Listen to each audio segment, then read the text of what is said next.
आदिम तीर्थंकर प्रभु आदिनाथ मुनिनाथ, आदि व्याधि अगमग मिटे तुम पद में मम मात।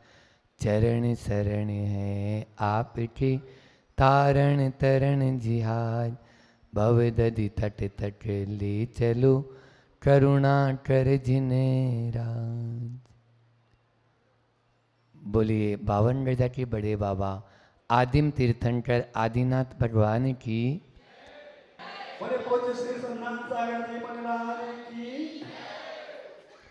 शुद्ध हो सपने हमारे, शुद्ध हो वातावरण, शुद्ध हो सपने हमारे, शुद्ध हो वातावरण। इसी भावना के साथ में आप सबने शुरू किया आज का ये मंडलाचरण। इसी भावना के साथ में आप सबने शुरू किया आज का ये मंडलाचरण। मंगल यात्रा घट यात्रा के साथ ध्वजारोहण के साथ आज की यह शुरुआत हुई। और बड़ा पुण्य का योग होता है जब बड़े भाग्य से अवसर पाया, है न, जिनवाणी की राह मिली और श्री जिनवर की पूजा करने श्रावक कुल पर्याय मिली। निश्चित रूप से श्रावक के जो 6 कर्म होते हैं, देव पूजा, गुरु पास्ति, स्वाध्याय, संयम, तप, दानम, सेति, गृहस्था नाम 6 कर्माणि दिने दिने प्रतिदिन करने योग्य यदि कोई काम है। यहाँ रोटी खाना नहीं बताया, कोई आचार्य ने बोला कि रोटी खाना आपका कर्तव्य है? बोलो, इन 6 कर्तव्य में रोटी खाना बताया क्या? नहीं बताया ना। लेकिन पूजा करना कर्तव्य है। बोलो, दान देना कर्तव्य है, गुरु की उपासना करना कर्तव्य। जब आचार्य हमें कह के गए कि तेरा ये काम, और हमारा ज्यादातर समय रोटी खाने में ही जा रहा है, ज्यादातर समय भोजनशाला में ही, आप देख लो, पूजन पाठ में। यहाँ तो खैर आज पुण्यार्जित परिवार और आप लोगों के अंदर ऐसे संस्कार हैं कि सब लोग यहाँ पर उपस्थित हैं, हाँ, लेकिन आप लोगों को पूरे तन मन और समर्पण के साथ में यह आराधना शुरू करनी है जो आज अपन ने शुरू की है।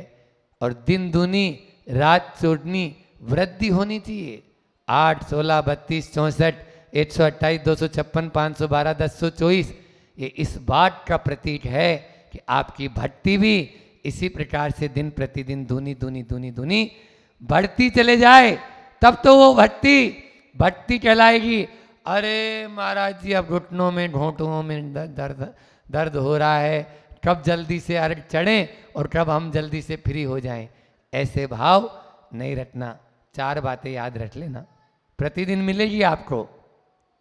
सबसे पहले शुद्धि, दूसरी विशुद्धि, तीसरी अनुशासन और चौथी तन्मयता। 4 बात कौन सी बता दी? शुद्धि, विशुद्धि, अनुशासन और तन्मयता। बस आपको इस विधान का यदि पूर्ण लाभ लेना है तो इन 4 बातों को याद रख लेना, आपके कहीं बट्टा नहीं लगेगा।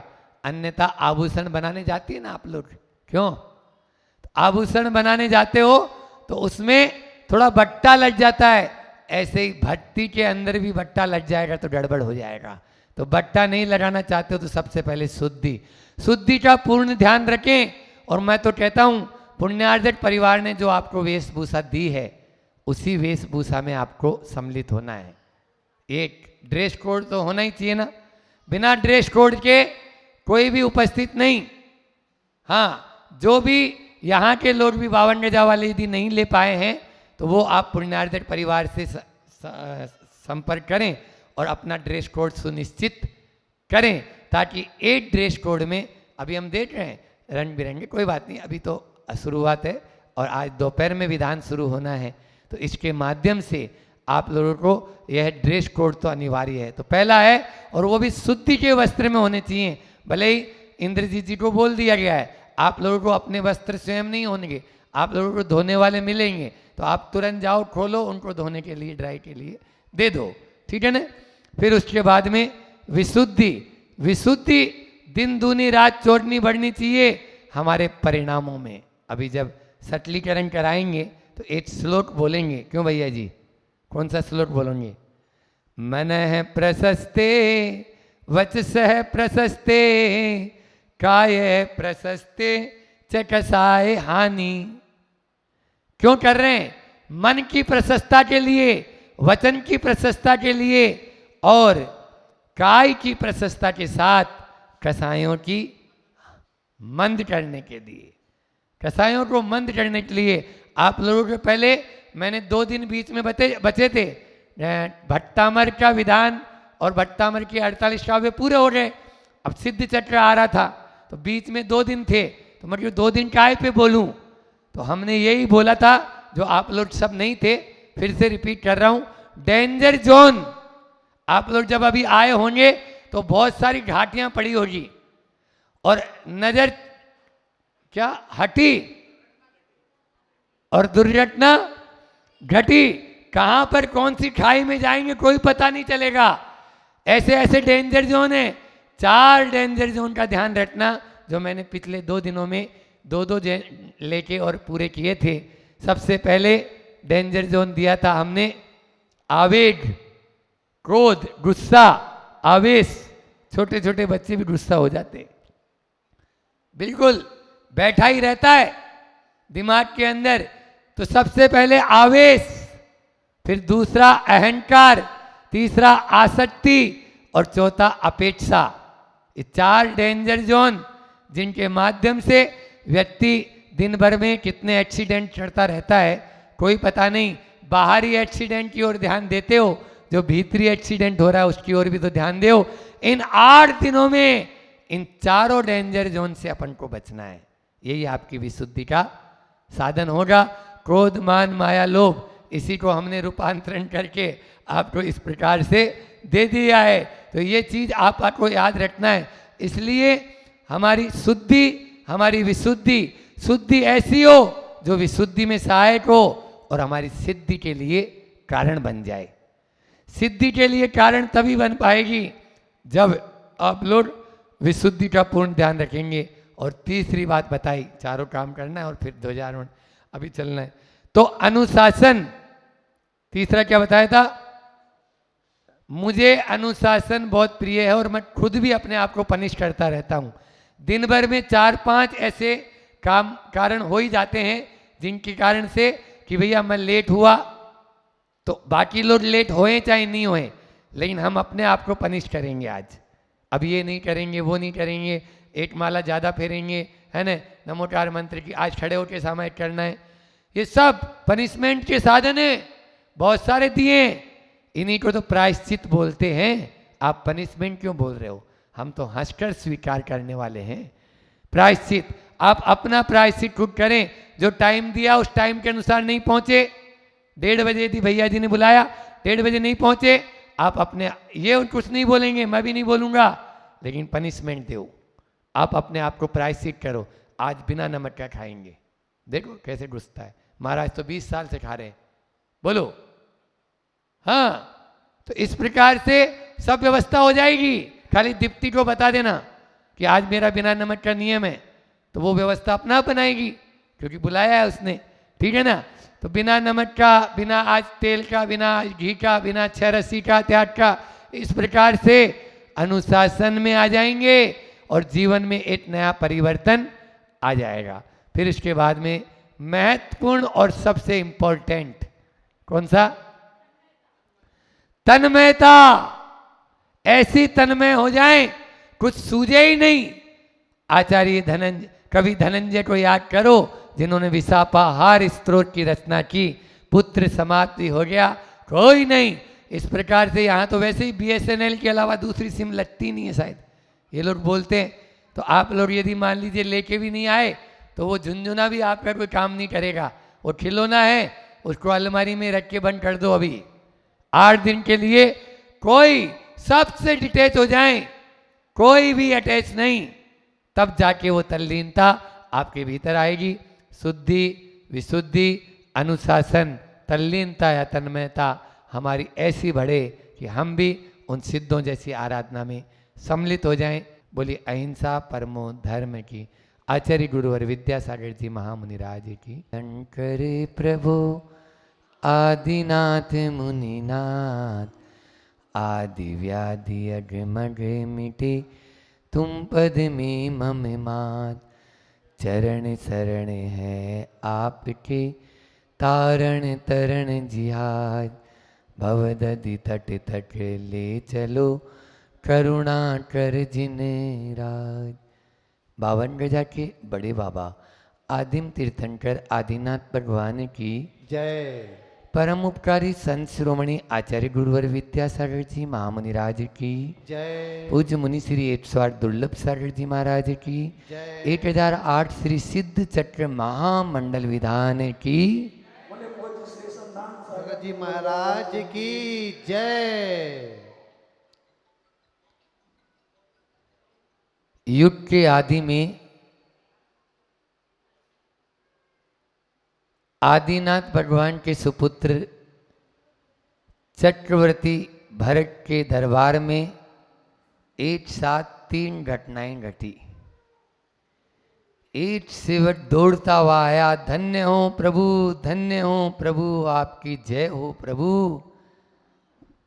अभी अभी मालूम चला है कि आपके रनवास में पुत्र रत्न की प्राप्ति हुई है। अभी अभी मालूम चला है कि आपको पुत्र रत्न की प्राप्ति हुई है। उसको पारितोषिक दिया ही नहीं, उतनी ही देर में दूसरा एक और आता है। हे प्रभु आपकी जय हो, आपकी जय हो, आपकी जय हो। आज आपको आयुधशाला में चक्र रत्न की प्राप्ति हुई है। आपकी आयुधशाला में आपको चक्र रत्न की प्राप्ति हुई है। उसको भी यथा योग्य अच्छा पुरस्कार दिया और तत्पश्चात तीसरा व्यक्ति झूमता गाता वो भी, हे भगवान, हे महाराज आपकी जय हो, आप धन्य हैं, आपकी जय हो। अभी अभी सूचना मिली है तीर्थंकर आदि प्रभु को केवल ज्ञान की प्राप्ति हुई है और केवल ज्ञान की उत्पत्ति हो चुकी है। आपके जो पिताश्री जी मुनि महाराज आदि सागर जी थे, अब वो तीर्थंकर आदिनाथ हो गए हैं।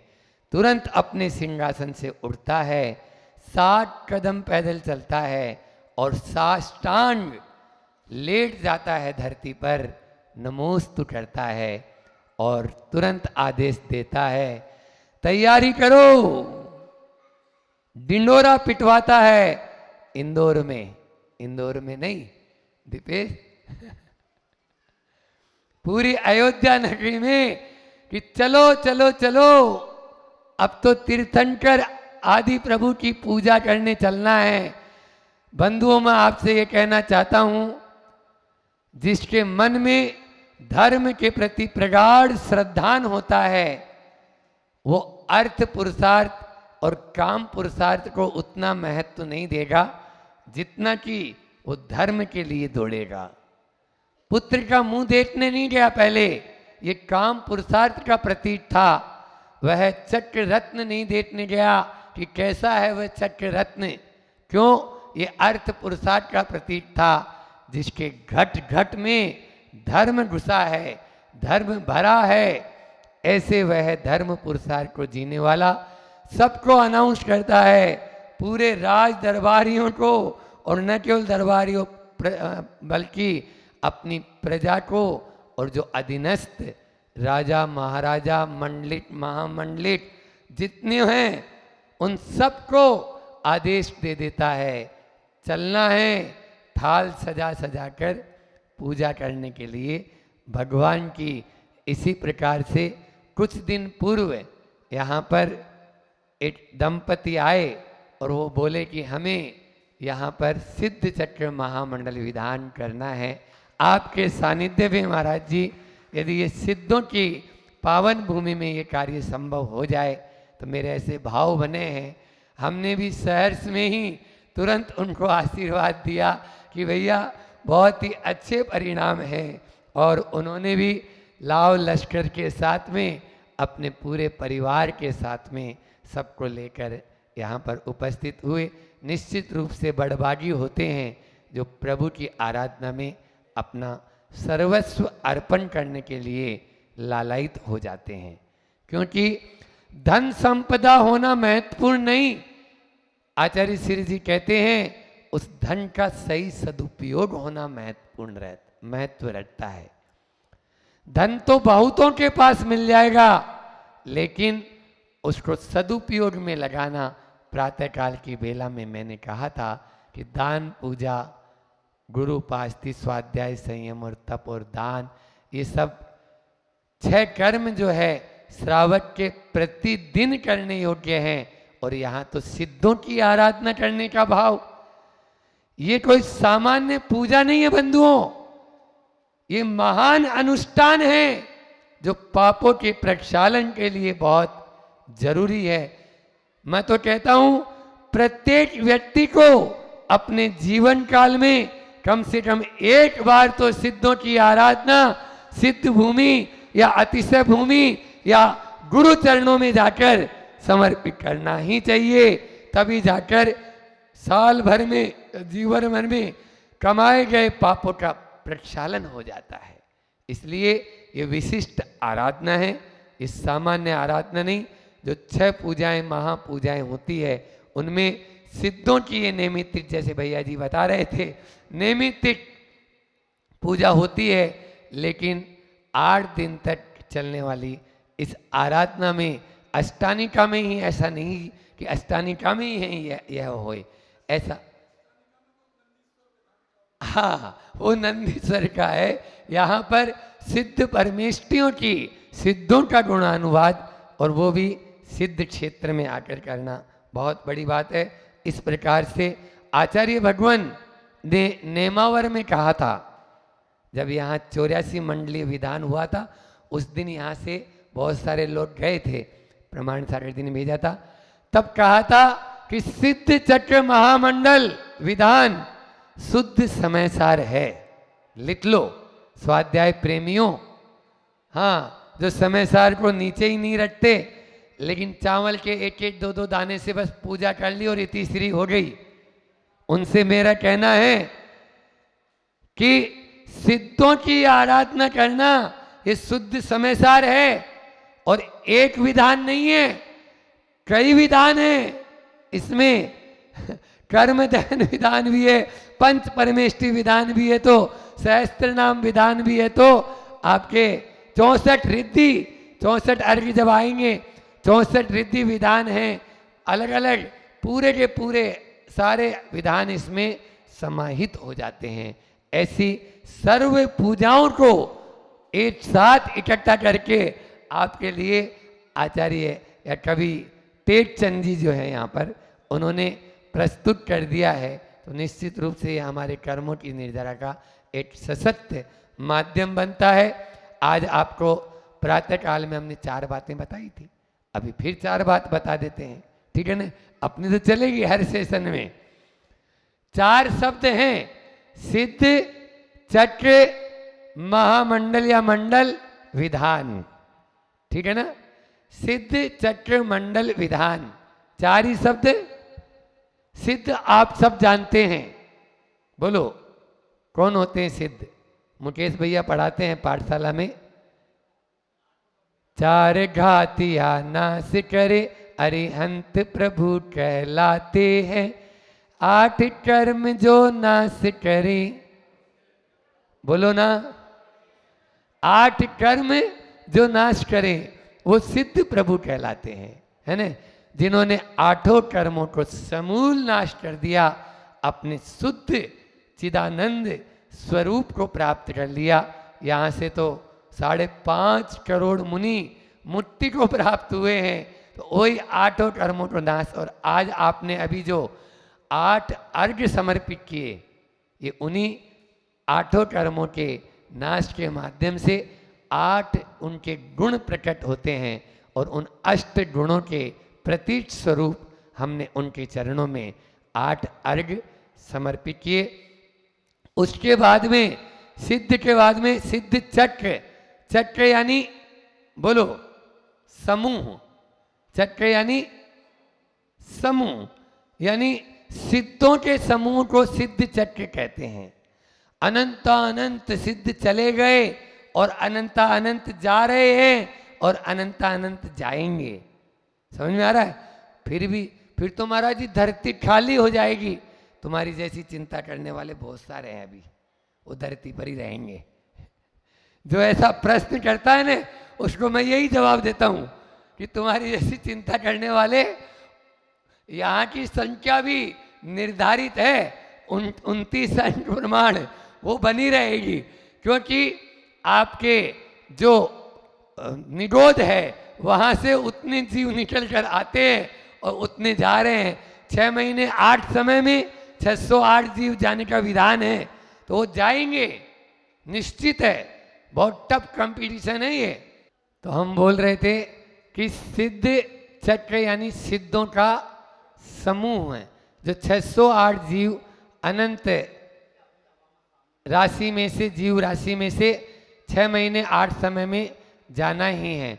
इसके बाद में तीसरा शब्द आता है मंडल। तीसरा शब्द क्या है? मंडल। आप लोग मंडल क्या समझते हो? सामग्री चढ़ाने का स्थान मंडल कहलाता है। क्यों? ये एक गलत टेंडेंसी हो गई और इसको आपको बदलना होगा। मंडल सामग्री चढ़ाने का स्थान नहीं है। मंडल के सामने सामग्री चढ़ाई जाती है। मंडल तो दिव्य विभूतियों को आह्वान करने के लिए जो एक व्रत रेखा चित्र हमने बीजाक्षरों से तैयार किया है, उसको मंडल कहते हैं। कोई सा भी, चाहे भट्टामर महामंडल विधान हो, चाहे शांतिनाथ महामंडल विधान हो और चाहे सिद्ध चक्र महामंडल विधान हो, कोई सा भी विधान हो, सारे विधानों में आपने देखा होगा बीच बीच में क्लीम, रीम, ओम, श्रीम ये लिखे हुए रहते हैं। ये बीजाक्षर हैं।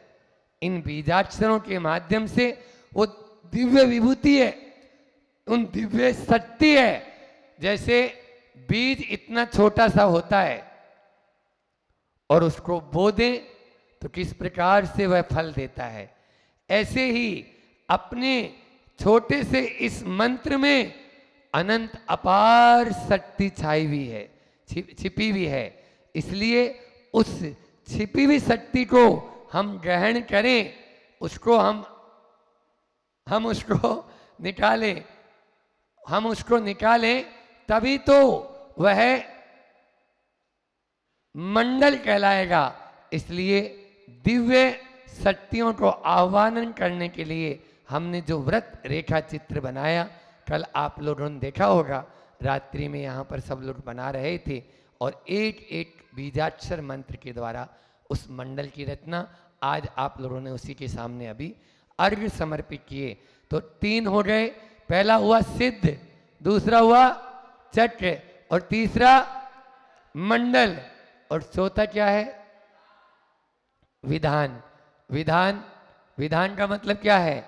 जो हमारे विधि के विधान को परिवर्तन कर दे उसका नाम विधान नहीं। या वो वाली विधानसभा तो नहीं, मध्य प्रदेश विधानसभा, क्यों? एक वो भी विधान है, उसमें भी विधान होता है, लेकिन वो धमाचोटड़ी वाला है।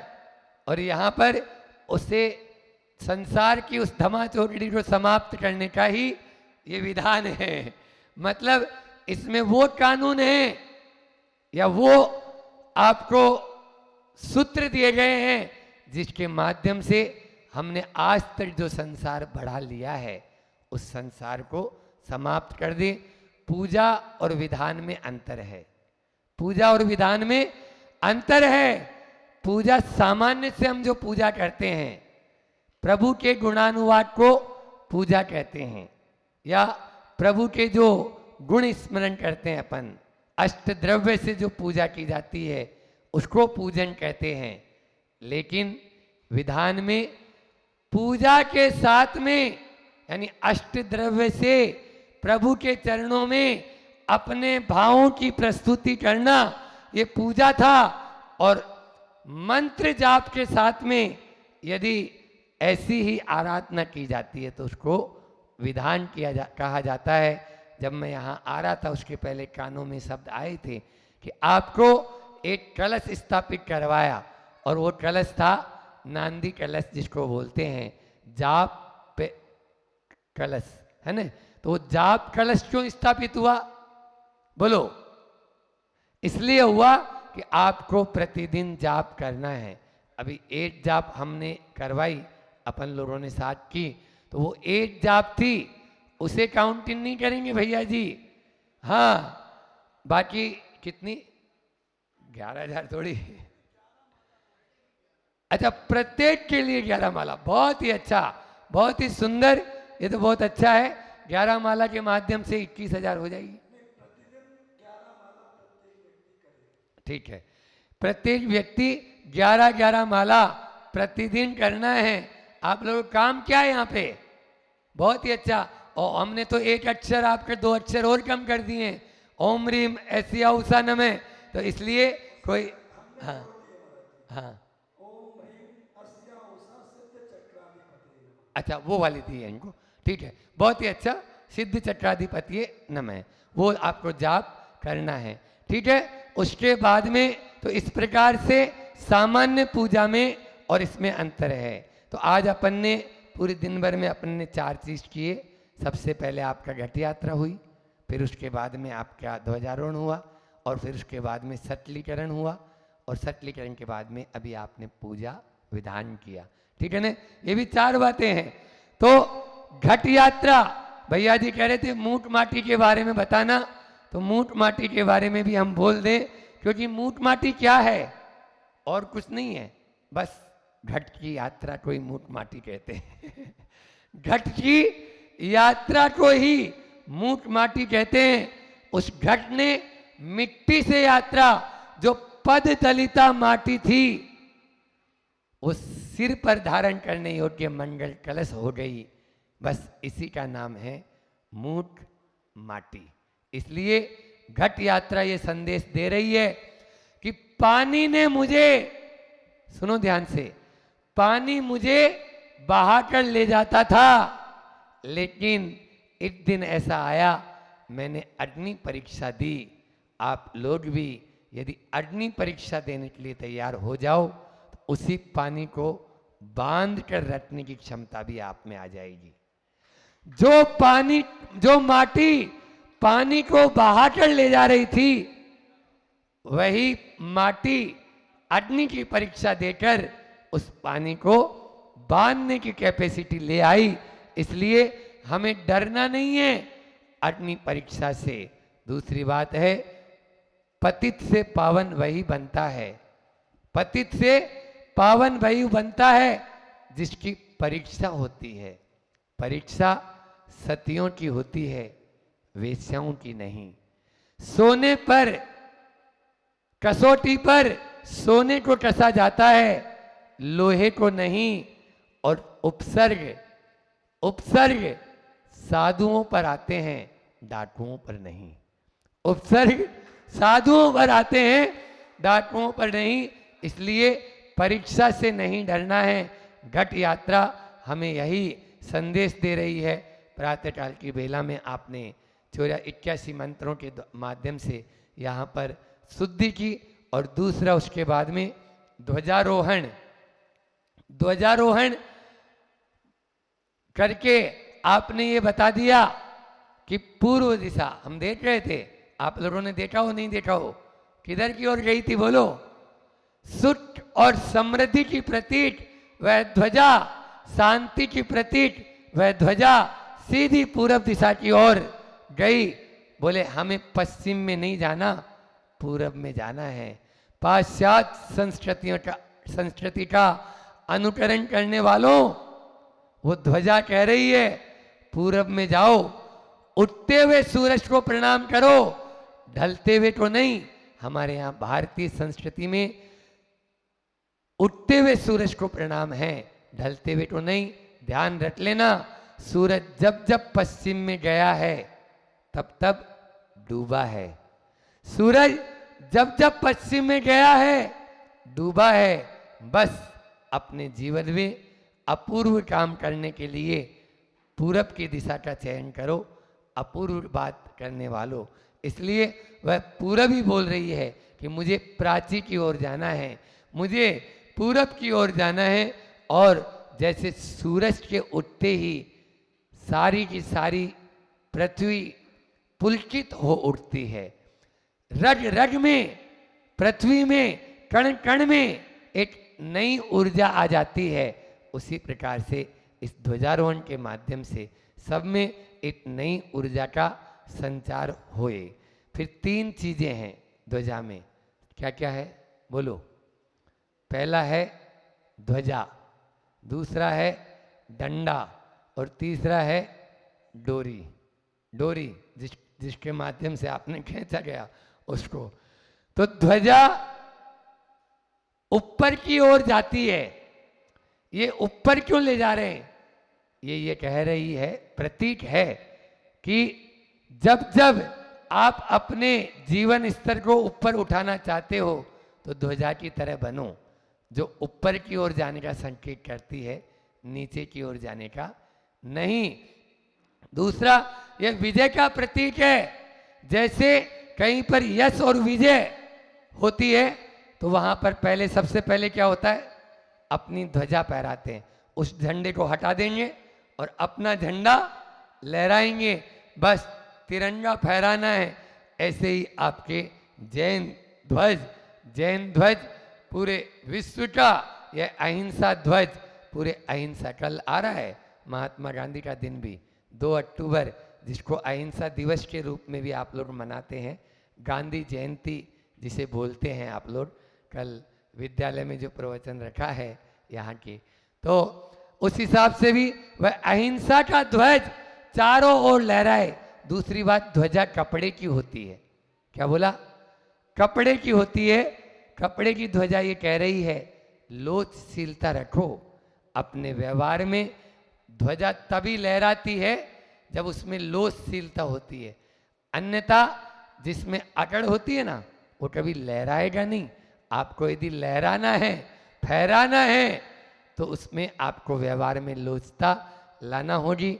और डंडा ये कह रहा है कि खुद को बनाना है। मैंने जेल में अभी प्रवचन किए थे 8 दिन पहले, तो जेल में यही कहा था, खुद को बनाना है खुदा तो लगा दो एक डंडा। क्योंकि खुद में और खुदा में ज्यादा फर्क नहीं है, इन प्रभु में और अपन में ज्यादा फर्क नहीं है, बस अपन खुद हैं और वो खुदा है। एक डंडे का फर्क है और वो झंडे में लगा है, वो डंडा झंडे में लगा है। इसलिए वो डंडा लगाओ अपने ऊपर, दूसरों के ऊपर नहीं। हम क्या करते हैं? दूसरों पर डंडा मारते हैं। अपने मन पर डंडा मारो, अपने मन को काबू में कर लो, तो खुद से खुदा बनने में ज्यादा देर नहीं लगेगी। हमको खुदा बनना है तो अपने मन को तो नियंत्रण में करना ही होगा। और उसके बाद में डोरी में भी 3 तुड्डियाँ होती है, और वो होती है रत्नत्रय की प्रतीक, वह डोरी कहलाती है। सम्यक दर्शन, सम्यक ज्ञान और सम्यक चारित्र का प्रतीक। इस प्रकार से ध्वजारोहण के माध्यम से यह और घट यात्रा के माध्यम से आज की शुरुआत हुई। और एक बात और बताएं आपको कि सिद्ध चक्र महामंडल विधान अपने जीवन में हम कर रहे हैं। आज सिद्धों की आराधना यहाँ पर, लेकिन व्यवस्था बनाने वालों ने सब व्यवस्थाएं भी जुटा दी है। अब क्या लगाना है अपन को? भाव। द्रव्य, क्षेत्र, काल और भाव होते हैं ना, तो द्रव्य अच्छे से अच्छा खरीद के लाए। और आप स्वयं भी अच्छा द्रव्य हैं, जैन कुल में जन्म लिए हैं तो अच्छा ही द्रव्य है ना, हम अच्छे द्रव्य नहीं है तो अच्छा द्रव्य है। फिर उसके बाद में क्षेत्र, बोलो पावन क्षेत्र। और काल की चर्चा भी हो रही थी, मैं भी ये बोलने वाला था कि ये काल जहाँ शनिवार से शुरू हो और शनिवार को खत्म हो जाए, ऐसा काल मिलना भी एक बहुत दुर्लभ काल था। लेकिन ये भी एक संयोग बना और उसके माध्यम से जो अभी जो एक समय चल रहा है, उस समय में पूरे सब सात्विक प्रकृति से अपना जीवन यापन करते हैं।